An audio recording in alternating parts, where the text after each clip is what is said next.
All right, so you want to become like the ultimate stain removal master, like Yeah. banishing those mystery stains forever, right? Well, today we are taking a deep dive. We're going deep into the science of stain removal with this Carsey article. Think of it kind of like your cheat sheet to conquer any spill. Totally. And this isn't just about like scrubbing harder, it's about like really getting what you're dealing with, the science behind different types of stains. We'll kind of bust some myths too, like that whole club soda on red wine thing might not be your best bet. Yeah, no more blindly trying every trick in the book. So we're going to break it all down, when certain methods actually work, when they don't, and why. And get this article, it breaks down stains into like four main categories. You've got protein stains, tannin stains, oil-based, and then those dye-based ones. Like seriously, Hmm. who knew there was so much science behind like a coffee stain? I know, right? It's like a stain enemies list. So let's start with protein. Well, those seem pretty common, right? Like everyday spills. Oh yeah, for sure. Protein stains are everywhere. We're talking like blood spills, milk, things like that. Those are actually tricky because they can kind of cook onto the fabric with heat. So always use cold water first. That's key. Makes sense. Like if you think about cooking an egg, like you can't just uncook it. Heat sets the protein.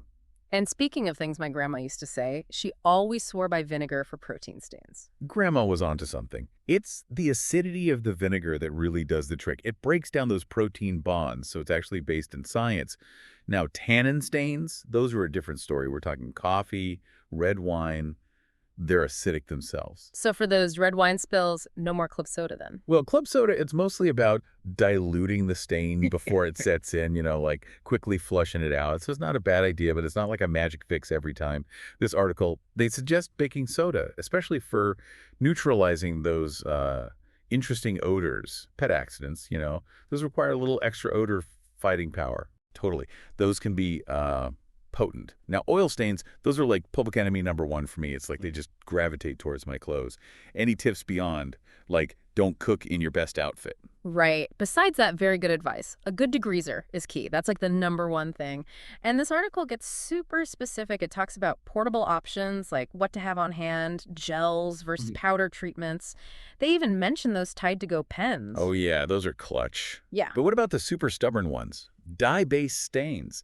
Those feel almost impossible to get out. Yeah, dye-based stains, those are a whole other challenge. They need a two-step approach usually. First, you have to loosen that dye, and then you can actually lift it away. But, and this is a big but, the article really stresses this. Always test any stain remover on like a hitting spot first. You don't want to make it worse. Oh, yeah, for sure. Because no one wants like a bleached out spot that's even worse than the stain. That's a disaster. Totally. You don't want to make it worse. Like that's the opposite of what we're going for. Speaking of like saving our stuff, the article had some good tips about prevention too, right? Yeah, prevention is huge. It's funny, we always think about like cleaning up the mess after it happens, but if you can stop it before it starts, game changer. And it's not even just being super careful. It's more about like knowing your fabrics. Delicates, right? Those usually need a pro. Like sometimes trying to DIY it at home just makes it worse. Right. You don't want to ruin anything too precious. Mhm. But, okay, it's not all doom and gloom for us DIYers, right? The article mentioned fabric protectors. Those aren't just for like brand new couches anymore, are they? Nope, the tech's come a long way. Think about it. Fabric protectors, sealants for your furniture, carpets, even clothes now. Like it's basically invisible armor against spills. Makes it way harder for stains to really sink in and set. They even mention stain repellent clothing, which is kind of wild. Okay, now that's some serious next level stuff. So it's like tech is trying to like stop the stain before it even happens. But for those times when it does happen and we need to grab a product, Yeah. the article had some specific recommendations, yeah. They did. They broke down some of the top performers and like the science behind why they work for those on-the-go emergencies. They highlighted Tide-to-Go pens. I feel like everyone's used those at some point. For sure. A classic for a reason, right? Oh. What about for like really set-in stains, the tough ones? For the tougher jobs, they recommended Shout Advanced Gel. Interesting thing about that one, they said it's gentle enough that you can actually leave it on overnight if you need to. Won't hurt the fabric. Oh, wow. That's good to know because a lot of those stain removers, it's like you feel like you got to use them and then immediately rinse, like they're going to burn a hole in your clothes or something. Exactly. But this one's formulated so it's a little more like forgiving. Good for those super stubborn stains that just need a little extra time to break down. Now, if we're talking versatility, they gave a shout out to OxiClean powder. That stuff's a powerhouse. Okay, tell me more. Because powdered stain removers, those always feel a little mysterious to me. Like, when do you use a powder versus a gel or a liquid? See, that's the cool thing about OxiClean. It can be used in so many ways. Like the article talked about it for laundry, obviously, but also upholstery, even outdoor furniture cleaning. It's like the Swiss Army knife of stain removers. Plus, one container lasts forever. It's pretty cost effective. Good to know. So what about eco-friendly options?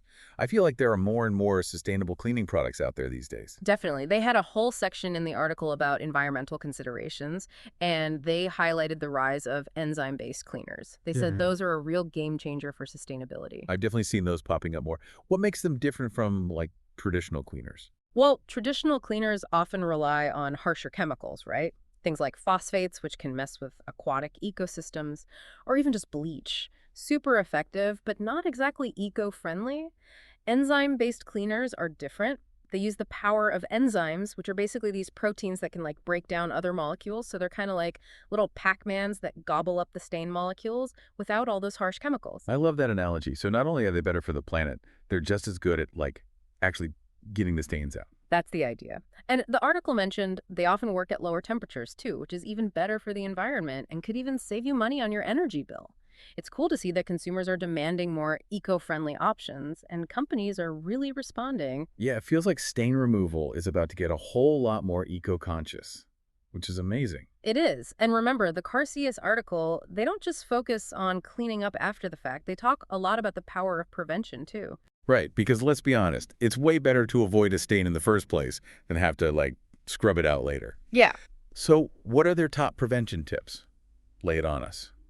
What's the secret to staying stain-free? Spill the tea. What's the secret to avoiding stains?